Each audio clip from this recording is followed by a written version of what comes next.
Queridos alumnos, con Napoleón derrotado, las grandes potencias europeas se apresuraron a restaurar el antiguo régimen previo a la Revolución Francesa. Sin embargo, nada volvería a ser como antes. Napoleón había difundido las ideas revolucionarias por toda Europa. El liberalismo y el nacionalismo se abrían paso en los pueblos europeos que no iban a permitir, obviamente, volver a un sistema tiránico, injusto y absolutista como el del antiguo régimen.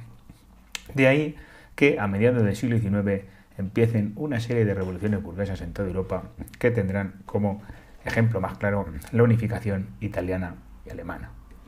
Esto es ClipGea Televisión, esto es la unificación de Italia y Alemania.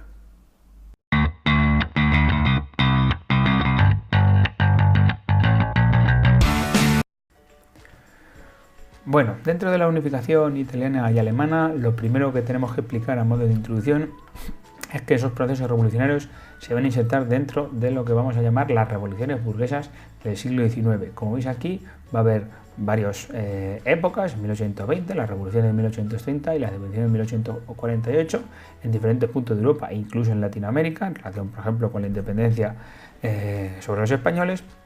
Y dentro de ellas pues vamos a destacar estas dos que son las que vamos a aplicar en este vídeo, ¿vale? La unificación italiana y la unificación alemana, ¿vale? Los dos son procesos nacionalistas de unificación, es decir, son territorios que van a tener una lengua, una historia, una cultura común, pero que van a estar esas lenguas, historia y cultura común repartidas entre diversos estados. Por ejemplo, en Italia tenemos 7 estados independientes que van a tener esa serie de puntos en común y que por tanto se van a unificar a mediados del siglo XIX. Vale. Bueno, en la unificación italiana tenemos que destacar en un primer momento los 4 personajes clave en ese proceso, ¿vale?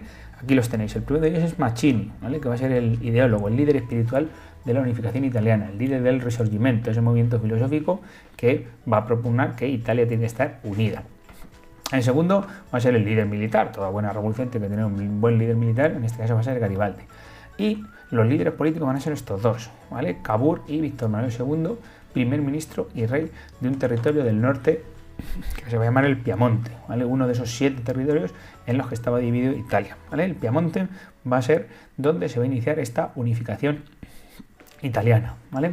Y que va a tener diferentes fases. En una primera fase, ¿vale? Los piamonteses van a pactar con los franceses, mejor dicho, contra los austriacos. Los austriacos tenían mucha influencia en toda esta zona del norte de Italia y, bueno, pues para evitar esta influencia y echarlo de este territorio, ¿vale? El Piamonte va a entrar en guerra con Austria y se va a anexionar Lombardía, al igual que otros territorios como Parma, Módena y Toscana, se van a unir a la lucha contra los austriacos y se van a unir a esa unificación.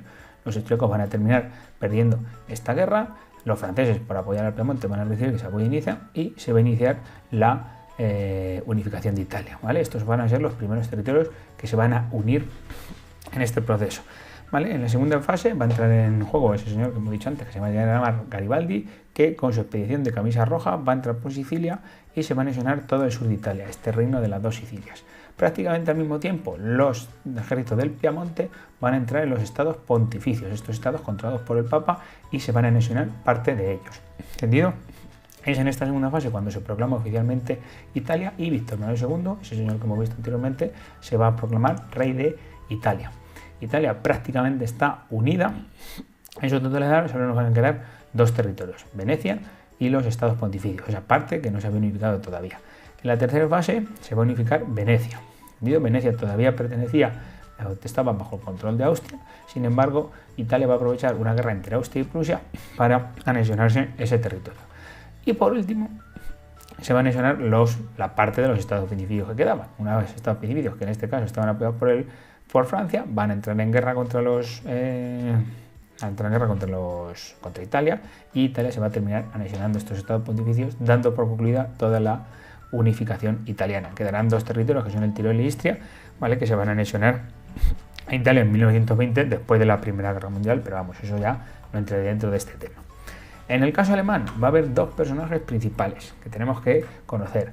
El primero va a ser Guillermo I, ¿vale? Emperador de Prusia, ¿vale? No confundir con Rusia, Prusia, y este señor, muy importante, Otto von Bismarck, que va a ser el canciller de ese territorio donde ese señor Guillermo I era emperador, ¿vale? El reino de Prusia. El reino de Prusia era el territorio más grande de todo este conjunto de territorios pequeñitos ¿vale?, que formaban la Confederación Germánica, que se llamaba la Confederación Germánica, por decirlo de alguna manera. En un primer momento hay unos acuerdos comerciales, ¿vale?, con todos estos territorios, donde Prusia es el estado más importante, y bueno, pues esa primera, vamos a decir, acuerdos económicos van a ser el origen de esta unificación alemana, ¿vale? Prusia va a ser el origen de esta unificación, y en una primera fase, igual que en la unificación italiana va a haber diversas fases, van a entrar en lucha contra Dinamarca por el control de estos territorios que había aquí en el norte, el Schleswig y el Holstein, ¿vale? Austria va a apoyar a Prusia en esta guerra y, bueno, pues van a terminar derrotando a Dinamarca, y Prusia se va a anexionar esta región del norte que se llama el Schleswig, ¿vale? En una segunda fase, ¿vale?, los prusianos van a entrar en guerra con los austriacos para el control de todos estos territorios que tenéis aquí rayados, ¿vale?, donde Austria todavía tenía influencia. Austria va a perder la guerra y esos territorios van a ser anexionados por Prusia, ¿entendido? Y en la tercera fase, la anexión va a ser de los territorios que quedaban, de estos territorios que tenéis aquí del sur. Estos territorios son un poco complejos porque culturalmente no se parecían mucho a los del norte. Sin embargo, Bismarck, un tío bastante astuto, va a buscar un, vamos a decir, nexo de unión con esos territorios, ¿vale? Ese nexo de unión va a ser la guerra contra Francia, ¿vale?